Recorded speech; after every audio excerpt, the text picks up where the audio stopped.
Where is another God like you, who pardons the guilt of the remnant, overlooking the sins of his special people? You will not stay angry with your people forever, because you delight in showing unfailing love. Micah chapter 7, verse 18. The book of Micah may not be the most well-known of the Old Testament, but it has some of the most well-known verses and passages. Micah takes on the same challenge as many of the other prophets, sharing God's message of both judgment and hope. What makes this book unique, however, is the pointedness of his message. Micah calls out wealthy oppressors and false prophets. He calls out the corrupt leaders and how that corruption of the leaders has infected the citizens. His judgment is pointed, yes, but so is the message of restoration and hope. There's the famous passage from Micah 6:8, which says, "The Lord has told you what is good, and this is what he requires of you, to do what is right, to love mercy, and to walk humbly with your God." Micah has a message that continues to resonate today. And to help us navigate this book is Dr. Sheri Klouda Sharp. Sheri is currently serving as project manager at Lifeway while working on 2 commentaries, one on Ezra, Nehemiah for Lifeway, and one on Micah for Zondervan. My name is Jason Wheatland, and this is Doable Discipleship, Navigating the Bible, Micah.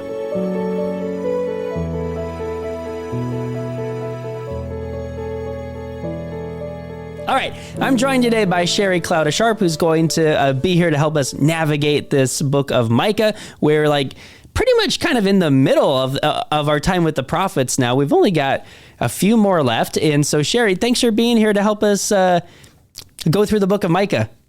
Well, you're very welcome. I appreciate being here. Of course. So let's start with the basic details as we do so we can get our legs underneath us, if you will. Let's start with this. Do we know who wrote the book of Micah and when it was written? And then let's frame it with, how does knowing these things, or not knowing these things in some cases, how does it affect how we read the book? It is traditionally understood that the prophet Micah wrote the book of Micah, although, of course, depending on who you talk to, there are various people who would suggest that Micah only wrote certain parts, and some other editors came in and fixed some things and changed some things, inserted some things, and so on, to give the book some kind of sense of cohesion. So from a traditional standpoint, I affirm Micah as the author. He probably issued these different declarations and prophecies during the 8th century. We know this because in the beginning of the book, he mentions 3 kings under whom he is prophesying. And so we have a good idea that he's probably prophesying sometime between 750 and 686 BC. Okay. There are 3 kings, so it's over a long period of time. Yeah, it's a long period of time. We're seeing a lot of stuff. So it's an interesting case where, as you said, it's over a long period of time. We get these 3 different kings that are being mentioned. So it's interesting how God is using Micah to give almost like a longer message. He's like, I want you to talk about this person and this person and this person. Well, what it is that he actually is straddling 2 situations. Okay, so the northern kingdom, or the 10 tribes of Israel, have already been attacked by Assyria. And so many of those people have been taken into captivity and relocated and so on. At this point, Judah, or the southern kingdom, and the other 2 tribes, they're relatively unscathed. Probably we have some folks who escaped to Judah during that time of the attacks by Assyria. And so Micah is straddling the time period between the captivity of the northern kingdom and before the captivity and destruction of the southern kingdom. So he's in between both time periods. He's in between both. So where does this fit in? So we just talked about Jonah. So where does this fit in the timeline around Jonah?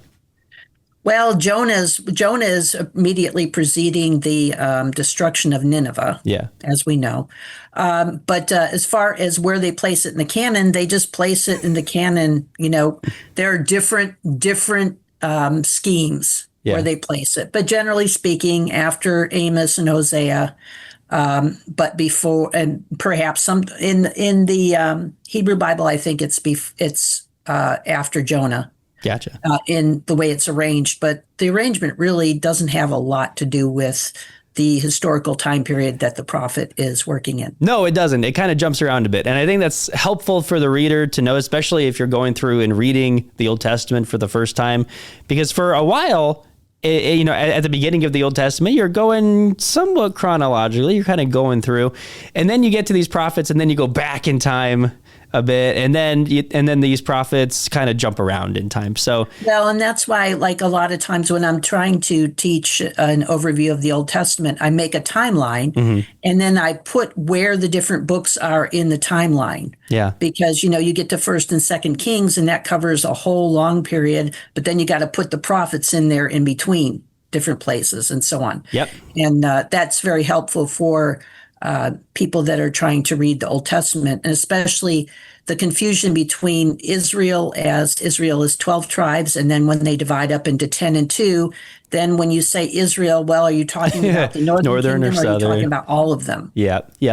Another helpful tool, this is something we haven't really talked about on this podcast, is you can get chronological Bibles and have that as a resource if you want, and have that as something that you can be walking along with too. So that's just something that you can look up as well at home, because yes, we're in the middle of these prophets and they do tend to jump around. So Micah straddling what is going on between the northern kingdom and the southern kingdom. We've kind of got that he is talking about these three different kings. So let's get into what the book of Micah is saying. How would you describe the book of Micah in one sentence? The book primarily talks about the sovereignty of God, and it's demonstrated in the way he expresses his holiness as he's orchestrating history, as he judges his people and the other nations, and as he yet remains faithful to his covenant relationship with Israel, as in the 12 tribes of Israel. Yeah. All right. So, and this is based on what we would call his chesed. Okay, and that's a Hebrew word which means covenant loyalty or covenant love. And the idea behind that is that one is still loyal whether or not they're obligated to be. So in other words, when the first time that Israel rebelled against the Lord, she broke the covenant arrangement. If you wanted to look at it strictly from a legal standpoint, at that point in time, God would have been relieved of his obligation to remain faithful to them. However, because of his chesed, that's covenant faithfulness that he's expressing towards them, that he's not obligated to do so, but he chooses to do so anyway. Yeah. Okay, so that gives us a good picture of what we're getting into. So let's talk about the flow of this book. This book is 7 chapters long. So what can you tell us about the trajectory of the book? What's happening from chapter 1 to chapter 7? Okay.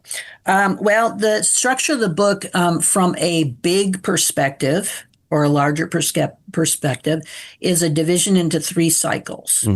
And these cycles are identified by the imperative or the command to hear or listen. We're to assume that the audience is primarily made up of those who are hearing Micah speak rather than those who are reading written words.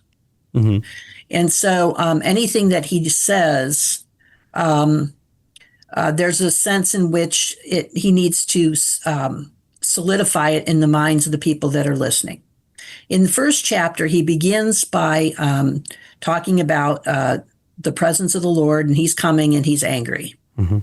And he's angry because the northern kingdom and their fall into idolatry and social injustice has resulted in their judgment, and they have influenced Judah in the same way. So he's indicting Samaria, or the northern kingdom, for their influence on Judah, the southern kingdom. Then he proceeds in the latter part of the first chapter to Micah has or recites a funeral dirge, or like a poem that is mourning what's going to happen to Jerusalem. And throughout the entire funeral poem, there are a bunch of word plays on names of places and what's going to happen or what he's telling them to do. And so that's a way that is a scheme that's used in order to help the audience to remember and grasp what's being said.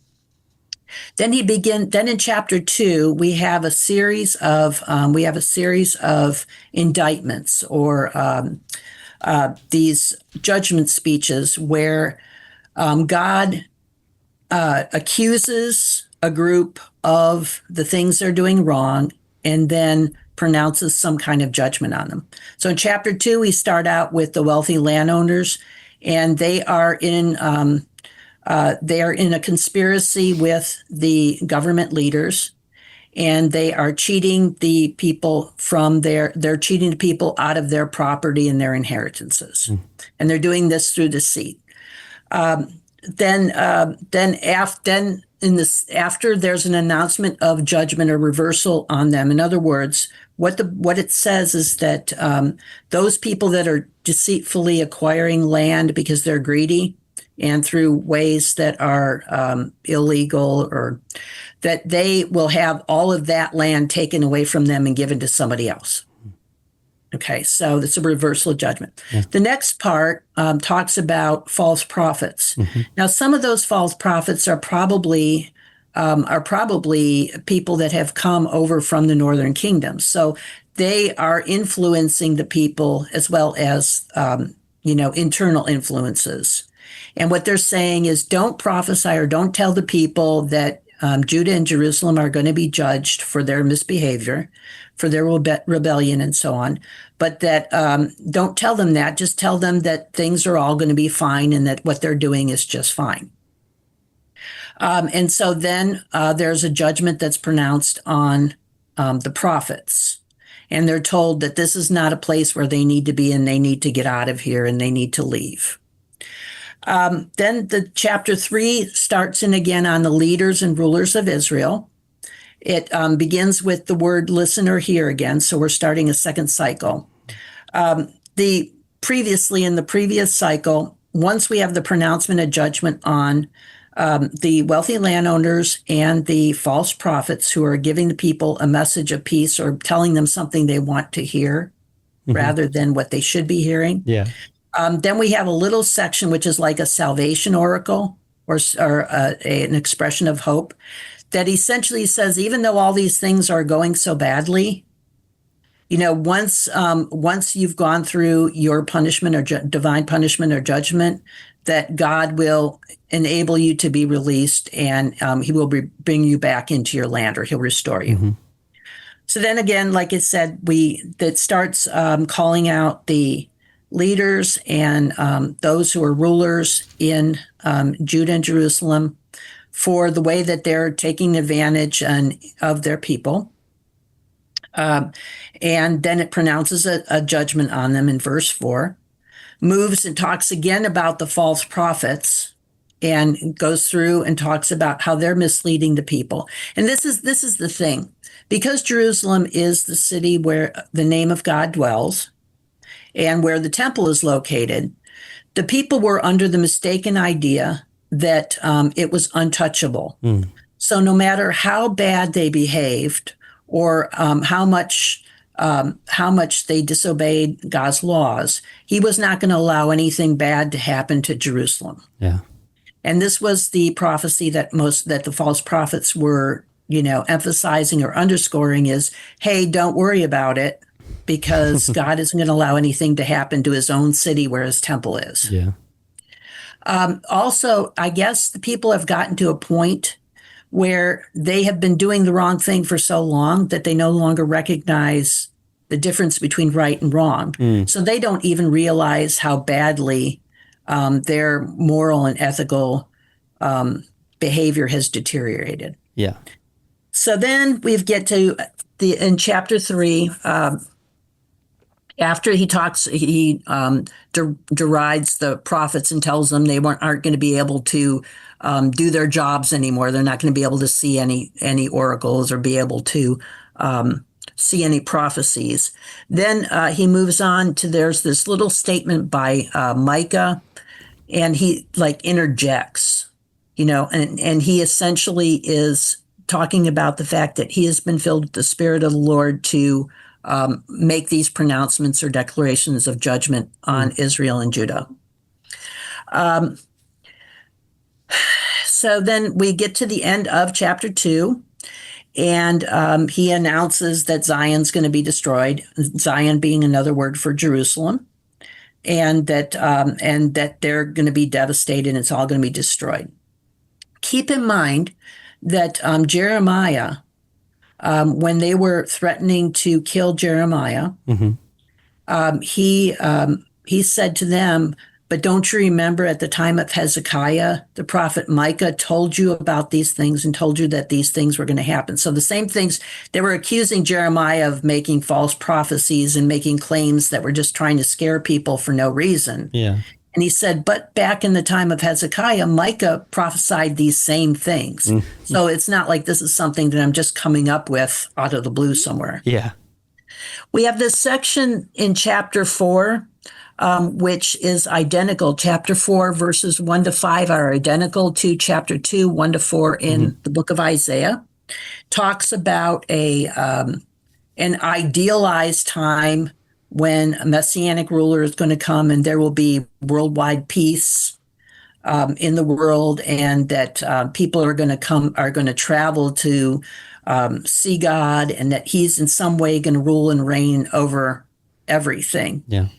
And it's sort of an interruption in what's going on in the book.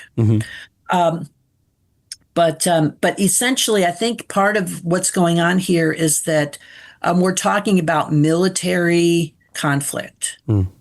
And when you look at the passage and that's identical to Isaiah, it seems as if what we're talking here is about an end to the military conflicts and an establishment of a time of safety and peace where nobody has to feel like they're going to be threatened from outside forces. Then the book moves again and talks about what Yahweh's going to, or what the Lord's going to do, how he's going to allow his people to go into captivity. So he's going to use foreign oppressors and foreign nations to punish or judge his people. But then he's going to turn around and he's going to punish those nations for oppressing his own people. Yeah. It moves on. Then we have in verse 5, we have this second statement having to do with a shepherd or a messianic individual of some kind who is going to sit on the throne, and he is going to take care of everybody and establish peace, and everything's going to be secure underneath of him. And that shepherd language, it's interesting because he uses shepherd language in chapter 2, verses 12 to 13, and then he goes back to the shepherd language again here.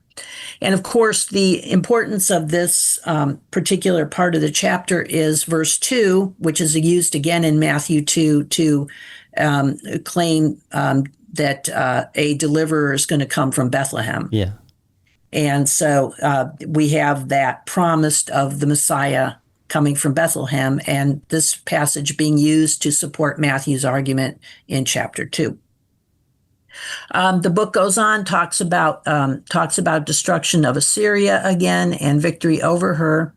Then we move into 6 and 7. This is the third cycle.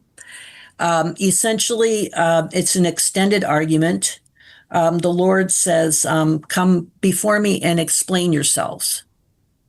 And he tells them, he essentially talks about how he's always been gracious to them and how no matter what they did wrong, he was always been faithful. And I love verse 3. I just wanted to of chapter 6. Oh, my people, what have I done to you? What have I done to make you tired of me? I just love how honest God is. Well, and then he goes on and he says, he essentially, you've got the people responding with, well, I don't know what I need to do or what I can do. I'm already offering, sacrifices that, of the way that I know that they're supposed to be offered. And I'm already doing the things that I'm supposed to be doing. So I can't imagine what it is you're accusing me of. And that's where we get to this verse in chapter 8 or verse 8 of chapter 6, where it says, he has showed you what is good and what the Lord requires of you, to act justly and love mercy and to walk humbly before your God. So in other words, that essentially encompasses the issues that are involved. The issues are two. The first is unfaithfulness to God. The unfaithfulness to God is manifested or demonstrated through their worship of false idols, or the syncretistic worship, the worship of God plus other idols. Yeah. And by placing their needs and themselves above God. All right. So you can think of idolatry in that perspective also, this idea of self-interest and greediness. The other part, or the other accusation, is a typical one in the prophets, and that is social injustice or taking advantage of the poor, needy, and vulnerable. So these are the two things, or the two major sins or incriminations that are being brought by God. And he summarizes this in this verse, which comes from Deuteronomy chapter 10. And what is interesting about this is this summarizes the 10 Commandments, because we have the first tablet of commandments have to do with your relationship with God. The second tablet of the commandments have to do with your relationship to other people.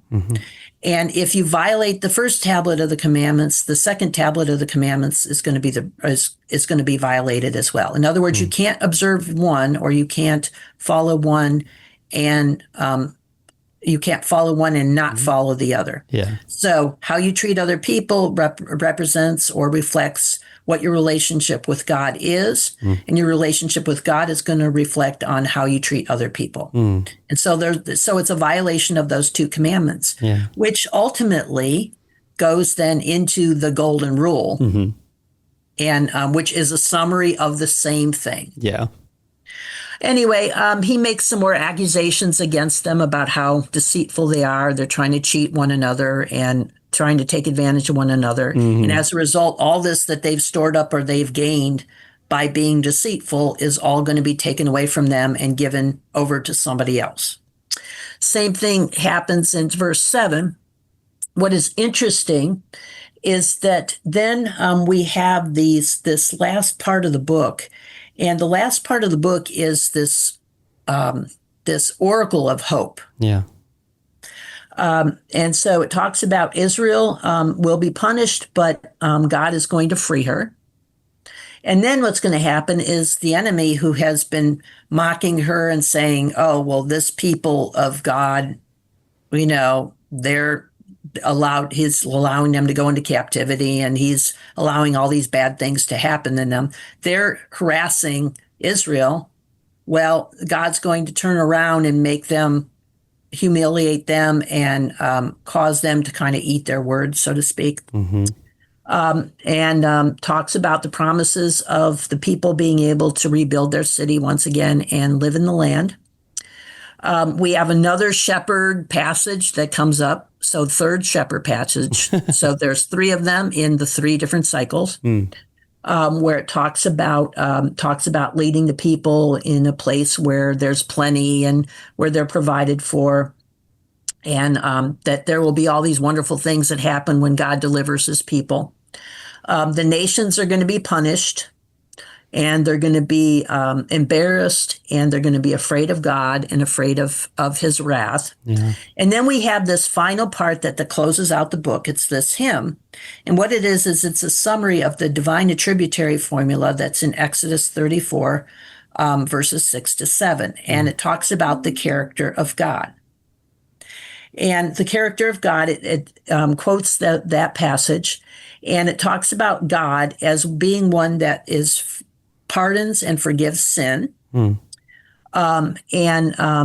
towards his inheritance, and that he will not stay angry forever. In other words, God is mad at you, and you're going through a bad time because of it, or you're going to go through a bad time because of it.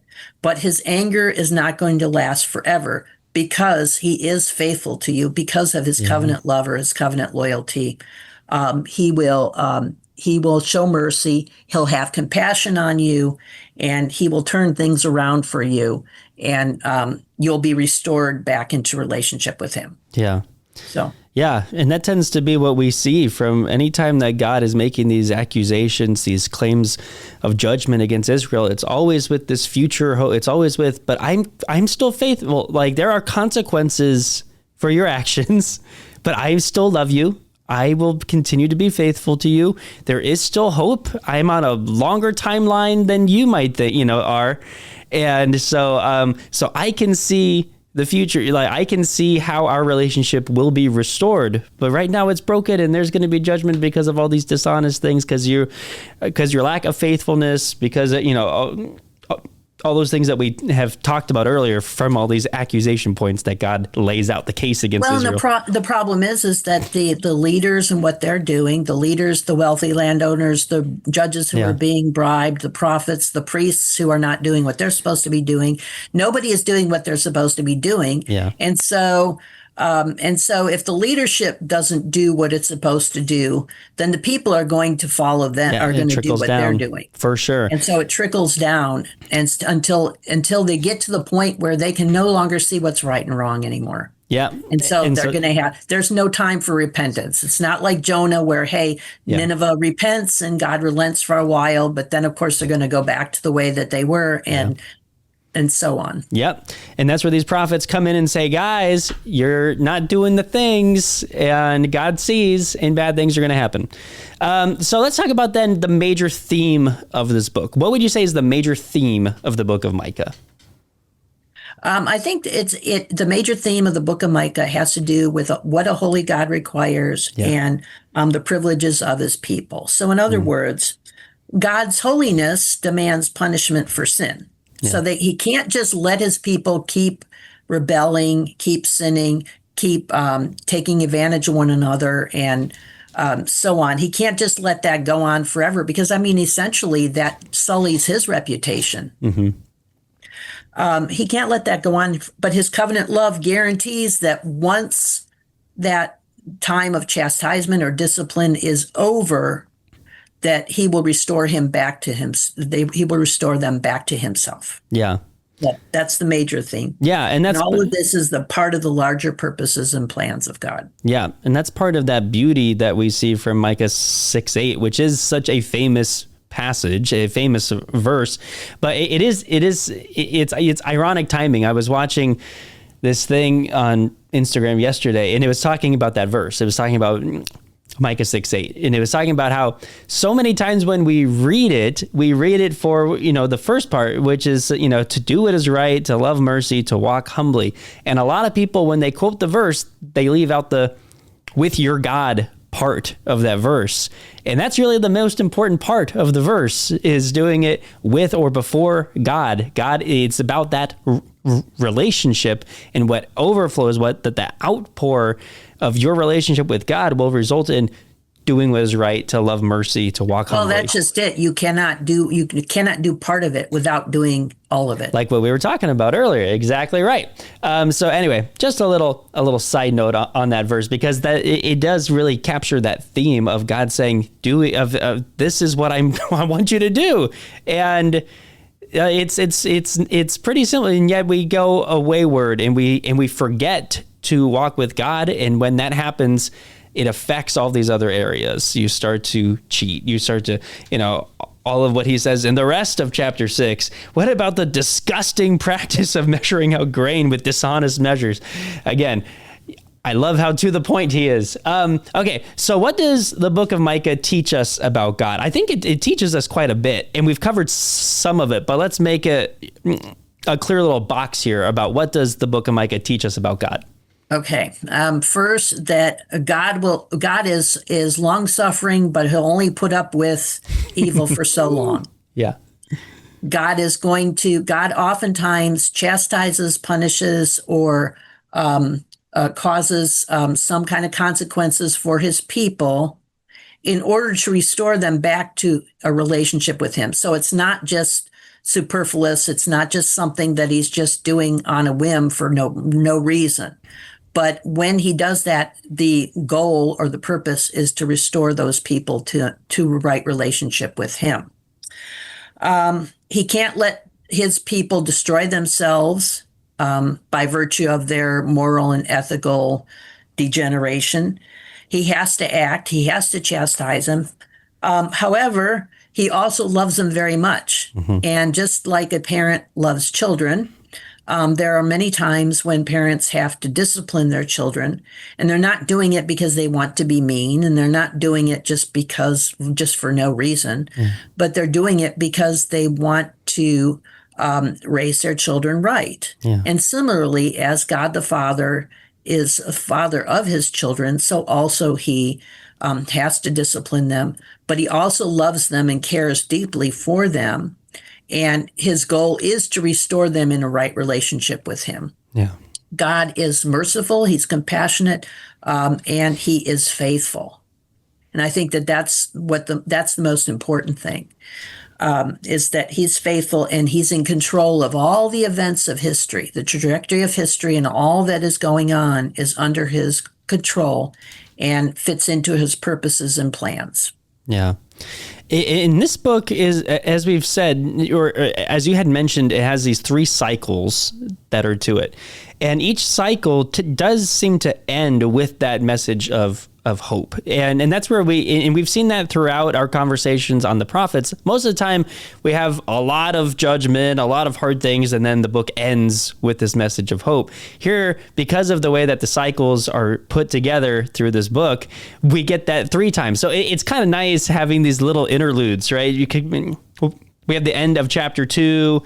We have the Lord's future reign part, chapter 4, and then talking about a ruler from Bethlehem, chapter 5, and then we get most of chapter 7 about hope. So it's nice to have a bit more of the restoration hope in this book. Well, and don't give up hope. Exactly. Essentially, but don't give up hope. Don't get to the point of despair where you think that it's all lost. Because how many people have turned away from God thinking that all is lost and there's no point anymore? Yeah, this is not a message of God abandoning his kid. And I like that he does this. That Micah repeats this kind of message several times over. Yes. At the end of each cycle. Yes, and because it's that reminder of yes, there are consequences for your actions, so bad things will happen. People will be in exile, people will be taken over, and that's just the way that consequence happened. That's the way God used those consequences at that time. But always looking at the longer term picture, always looking at ahead, being but there's hope. A ruler's going to come from Bethlehem. There's hope. Israel will be restored to me. There's hope. I am still here. I still love you. My hand is still on you. Yes, I'm allowing things to happen because of the results of your unfaithfulness towards me, but I'm still here. And that's, I think that rings even clearer in Micah than in some of the other prophet books that we've talked about. I just love how he continues to go back to that and make it so clear. What does the book of Micah teach us about us, about people? Okay, first of all, one of the big things it teaches us is that as leaders, we are more accountable. Yeah. And that we have to lead by example, not by what we say, but by example. And the fact that the leadership And all of those people who were in positions of power, in positions of visibility, were rebelling and misbehaving and sinning and doing all these things that had a way of trickling down into the people. Yeah. So if they can act that way, that's how we can act, you know. So there's this accountability or higher degree of accountability for those people that are supposed to be leaders. We've talked about Israel's violation of the two commandments and the idea that one cannot love God and treat people badly, and one cannot treat people badly but love God. Yeah. So the two are not exclusive; they're both tied together. Sometimes we can be really complacent. We start out by sinning just a little or doing just a wrong thing here or there, and we become complacent. Yeah. We get to a point where we're used to sinning all the time or committing that particular sin all the time until it just becomes part of our normal daily behavior. And at that point, then we no longer recognize the difference between what's right and what's wrong. We try and justify some of our actions by trying to find something, deceive ourselves into thinking that we might have good reasons for doing the wrong action until we lose sight of God. And even though we might not outwardly worship idols and statues and, other gods, misplaced priorities, selfishness, greed, these things can be considered other gods when they govern our behavior and serve as our motivations. We're all prone to sin. And I guess this is important too when we think about Micah and what he's talking about, because certainly the people in Judah and Jerusalem were pointing fingers at the northern kingdom and saying, ha ha, see what happened to you because of the way that you were unfaithful. So they probably also had this idea that because they were people of God, they were in some way isolated from punishment or isolated from God's judgment. And because they lived in Judah, this is God's, the place of the temple and all that. He's not going to allow anything bad to happen to us. So they may have had a little bit of self-righteousness there in Judah and Jerusalem. But the same sins that Israel committed were the same ones that they also committed. So nobody is above sin.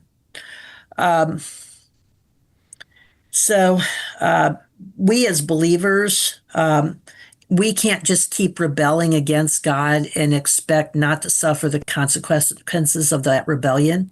Although we have to be really careful as well to acknowledge that just because things are not going well for us, that does not necessarily mean that we're sinning against God and we have some kind of sin problem that needs to be resolved first. Yeah. I had a friend once who saw a direct relationship between blessing and sinning. And so she made the statement to me that her family was blessed, and, materially and financially and so on, because they did so much in service for the church, and because they were played such an important role in the church, and because they were always doing the right things, so God was constantly blessing them. And we, on the other hand, at that point, were experiencing some very severe economic and financial hardships. And she suggested to me that maybe the reason that we're suffering those hardships is because we're not in the right place with God, and that somehow maybe there's a sin problem. There's some sin in the camp. Needs to be resolved. So we have to be really careful not to have this idea that just because you're obedient, God has to bless you, and just because you're disobedient, God has to punish you. And that's part of not really being able to totally comprehend God and his ways. That's, you can read the book of Job and get a nice picture. But I think what's so true about this book is it calls out all of these different practices. Like, there are a lot of evil practices that God calls out in this book. And then you also see the second part, or I should say, chapter 7, verses 7 and on a bit, right? Yes. Where then he turns and he says, as for me I look to the Lord for help. So you can read this stuff, all these do not do's, all of these all these warning signs. They cover the whole gamut. You and I can both find things in there that in some way could apply to us. Exactly. They cover the gamut. But I love this. I love how Micah then turns, as for me, I look to the Lord for help. I wait confidently for God to save me, and my God will certainly hear me. And then he goes in, though I sit in darkness, the Lord will be my light. I will be patient as the Lord punishes me, for I have sinned against him. But after that, he will take up my case and give me justice. So I love how we get this picture of the righteous man who can acknowledge his sin, and who he says, this is the recourse that I will take. I will repent. I will acknowledge. I will let God do what he's going to do, but also know that his love for me will give me justice and will bring me into his righteousness. And it's the complete opposite of what these leaders have done, of which Micah is calling out to these leaders like, guys, I'm going to do this. So you guys can keep doing that and reap the consequences of that. But I'm going to turn and repent and just sit with God. And it's just a beautiful picture. And some of the prophets do that. I think Habakkuk kind of does the same thing. So yes, we haven't got there yet. That one's coming up soon. So we've mentioned a bunch of passages and verses from this book, but I want to give you the opportunity to highlight, is there like two that you want to make sure that people flag even before they start reading the book? Say like, hey, go ahead early and just make a note of this one so that when you get to it, this one's going to stand out in a certain way. Well, I would say probably 6:8. Sure. Would be one. I've got it in a big box in my Bible. 7:18. Yeah. 18 to 19, which is the one that talks about the compassion and mercy of God. Yeah. And so those would be the first two that I would point to. Great. A lot of people, because they're very familiar with the passage in Micah 4 that resembles the one in Isaiah, is going to say that. Yeah. But I don't think, even though that's important, I feel like you get the gist of the book by looking at the two other passages. Yeah. This is what you're supposed to do, and this is who God is. Yep. And that summarizes everything that's going on in the book. Yep. I love it. Even just that little part at the end of chapter 2, that hope for restoration piece is great too. The Lord himself will guide you is how that chapter ends. Like, that's just a great and that's just it, is it tells you in there, it identifies, which is interesting, it identifies the shepherd as God himself. Yes. So even when they allude to the shepherd in chapter 5, in 4 and 5, and they allude to the shepherd language again in chapter 7, in all those instances, then we already know we've identified who, or the identity of the shepherd is already known. Yeah, which I think we mentioned earlier, but I wanted to make sure that we said it again. Always very interesting when there's a juxtaposition here between these wealthy oppressors and the shepherd who is going to rule Bethlehem. Anyway, just putting that out there again. All right, so are there any what I call, quote, sticky parts of this book, parts that are maybe confusing, difficult to read, something that is worth wanting to point out ahead of time, being like, hey, just so you know, you're going to read this. It can be a little confusing or hard to read. There are places in the book of Micah where when he is speaking on behalf of God, that he changes from first person to third person, to second person. So there's a lot of transitions of voice and mood in the book when we're talking about grammar, that is. So the use of pronouns. And so that kind of thing sometimes confuses people. Sure. Part of the problem is that, or part of the issue is that we could consider Micah to be prophetic poetry. And the rules of biblical Hebrew poetry are a little different from normal narrative. So it's really not a narrative book. It's not just telling a story like Genesis does, or, and so a lot of that has to do with fluidity then of, person, number, and gender. It's fluid in biblical poetry, where it isn't so much in narrative. But I will say that probably part of it is this total I don't know, when this total possession of God, of Micah by God. Yeah. Micah's speaking, but actually God is speaking Yeah. through Micah. And so I think that adds, that probably gives us some of the reason for this kind of confusion in this back Sure. and forth. Yep. And probably the other thing that some people struggle with is God using other nations to punish Israel. And then after they do what he wants them to do, then he's going to turn around and punish them. Sure. So that's probably difficult to justify sometimes. Just another thing to wrestle with. But if you hold a high view of God's providence, then you can trust his justice and goodness. And you can even say, God, why are you doing it this way? And just bring that to him for sure. All right, Sheri, you have helped us to navigate so much through this book of Micah. I really appreciate it. Is there anything that you would like to leave people thinking about with this book in particular? I just think that maybe looking at the book and doing some very, deep introspection, we see ourselves in this book in different places. And by reflecting on it and looking at it carefully, we might not be cheating somebody out of their property, but there are ways in which this book applies to all of us and to all of the kinds of things that we're doing. And that we also should probably not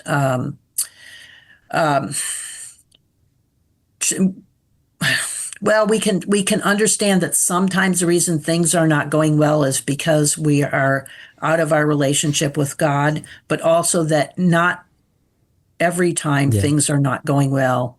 Yeah. Sometimes it's just a matter of testing or trial or, done for our growth or something else. And it's not necessarily that we've done something wrong and that God is angry with us. This book is an opportunity. It's really a treatise on having a relationship with God, having an active, ongoing relationship with God, where it's a reminder to be able to talk with him about, God, are there any of these things that you are seeing in my life that I'm blind to right now? Asking you to point that out. But also, if there are things that are happening in your life, to say, like, God, I don't know if this is a result of something or not, but I'm going to be with you. Like, I want you to sit with me in this, and thank you. And if there is anything, please point it out to me. But if you help me to know what it is I'm doing wrong, if I'm doing something wrong. And if there's nothing that you are pointing out to me, then I know that I can sit here with you in this while these things happen, and that you are on the other side of it because your faithfulness is true and real. And that's where that part that we were reading earlier from chapter 7 comes in, right? Though I sit in darkness, the Lord will be my light. And so that's a perfect way to wrap up this book. Sheri, I really appreciate your time taking us through the book of Micah. Would you mind closing us in prayer, specifically praying for people as they read Micah? Maybe they've never read it before. Maybe they want to dive back into it now. And I would appreciate if you would close us with that. Okay. Hi, God, it's us. We're here to ask you that you would give those readers and hearers of the book of Micah understanding in terms of seeing what the major points of the book are and how Micah is seeking to help us to uncover those things that are displeasing to you in our lives, and also helping us to see that you are a merciful and gracious God, and that even though we may go through times of trouble or difficulty, that time is a short time, and that you will not, if this is a result of your anger or discipline, that this will not be something that will go on forever, but that there will be an end to it once we are restored in relationship with you. Just give people guidance, help them not to be afraid to read the book. Help them not to be afraid of all the historical things going on at the time, because quite frankly, the book itself is a book that is relevant to today and to the way that we treat one another. It is so important that we look at the dignity of all people and that we show our love and concern towards them, and that we don't take advantage of people in our lives. and that at the same time we strive not to put ourselves first, but to put God first and let Him guide us and lead us as we live our daily lives in order to please Him. We thank you and praise you in Jesus' name. Amen.